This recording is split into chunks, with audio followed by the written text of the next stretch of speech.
সর্বশেষ মূল্যবৃদ্ধির পর আর দাম কমেনি শিক্ষা উপকরণের। বর্তমানে বাজারে দাম বেড়েছে বই এবং গাইডেরও। শিক্ষার্থীরা জানান, চড়া মূল্যের জন্য শিক্ষা সামগ্রী কিনতে বেশ ভুগতে হচ্ছে।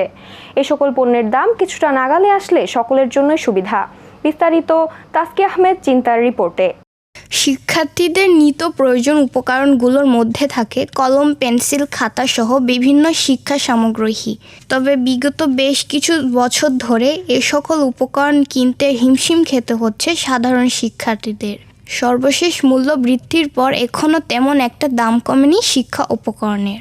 আগে যে দামটা ছিল তার থেকে আপনার 40-50 টাকা করে বাইরে গেছে দাম।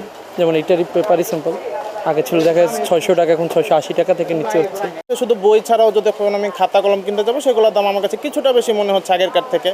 যদি আমি দেখা যায় যে আমি 2-1 বছর আগে যেটা আমি 25 থেকে 30 টাকায় কিনতে পারছিলাম যে কোনো সামগ্রী, সেটা আমাকে 40 টাকার উপরে দিতে হচ্ছে। করোনা পরবর্তী সময়ে দাম বাড়ার পর থেকে খুব একটা দাম কমেনি শিক্ষা উপকরণে। তবে কিছু কিছু অসাধু ব্যবসায়িক সিন্ডিকেটের মাধ্যমে মাঝে মধ্যেই দাম বাড়ান এই সকল পণ্যের। বিক্রেতারা বলছেন, বর্তমানে ইন্ডিয়ান কিছু কিছু পণ্যের দাম বেড়েছে। যে মালগুলি ইম্পোর্ট করে আনা হয়, ওগুলি তো ইম্পোর্টের ব্যাড ট্যাক্স অনেক বেশি পড়ে যায়।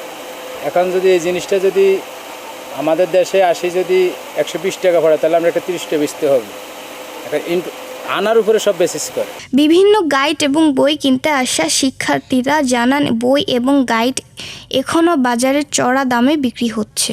এখানে আসছি হচ্ছে যাতে আমার নর্মালি যদি কোনো লাইব্রেরি থেকে কিনতে যাই অনেক বেশি টাকা পড়ে যেতেছে, তো নীলক্ষেত থেকে কিনলে মনে করি যে একটু কম দামে হয়তো পাওয়া যাবে। কিন্তু এবার এসে দেখতেছি আগের মতোই অবস্থা, তো আমার লাইব্রেরি আর নীলক্ষেতে আসার মধ্যে কোনো ডিফারেন্স থাকতেছে না। একের ভিতর সবটা চাইছিলাম, কিন্তু এখন দেখতেছি খণ্ড করে দিছে।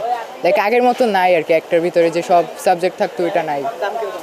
দাম একটু বেশি এখন, কারণ সামনে এক্সাম তো আর কি, বুঝে গেছে ওরা যে আমরা কিনতে আসবো। বিক্রেতারা জানান, কাগজের দাম ধীরে ধীরে কমে আসছে। কাগজের দাম আরও কমলে কমে আসবে খাতার দামও। শিক্ষা সামগ্রী মনে করেন, এই যে কাগজের দাম যেটা মনে করেন মাসখানেকের ভিতরে যেটা আপনার প্রায় আপনার টনে 7-8 হাজার টাকা কমে গেছে। সেক্ষেত্রে আপনার প্যাকেটে মনে করেন 10 টাকা 15 টাকা প্যাকেটে একটা কাগজের প্যাকেটে কমে। এরকম করে মোটামুটি সব কিছুরই দাম কমতেছে আর আস্তে আস্তে। তবে প্রত্যন্ত অঞ্চলগুলোতে এবং কিছুটা নিম্ন আয়ের অঞ্চলের জন্য শিক্ষা উপকরণের দাম থাকে হাতের নাগালে। শিক্ষা থেকে যেন ঝরে পড়তে না হয় আর একটি শিক্ষার্থীকেও। এভাবে দিন দিন শিক্ষা উপকরণের দাম দ্বিগুণ হতে থাকলে পড়াশোনা থেকে ঝরে পড়তে পারে অনেক শিক্ষার্থী। অনেক অভিভাবকদের চিন্তায় পড়তে হচ্ছে কতদিন সন্তানকে পড়াতে পারবেন এই নিয়ে। শিক্ষা ব্যয় কমাতে সরকারের নজরদারির প্রয়োজন বলে মনে করছেন শিক্ষা গবেষকরা। চিন্তা আহমেদ, আমরা করব জয়, এটিএন বাংলা, ঢাকা।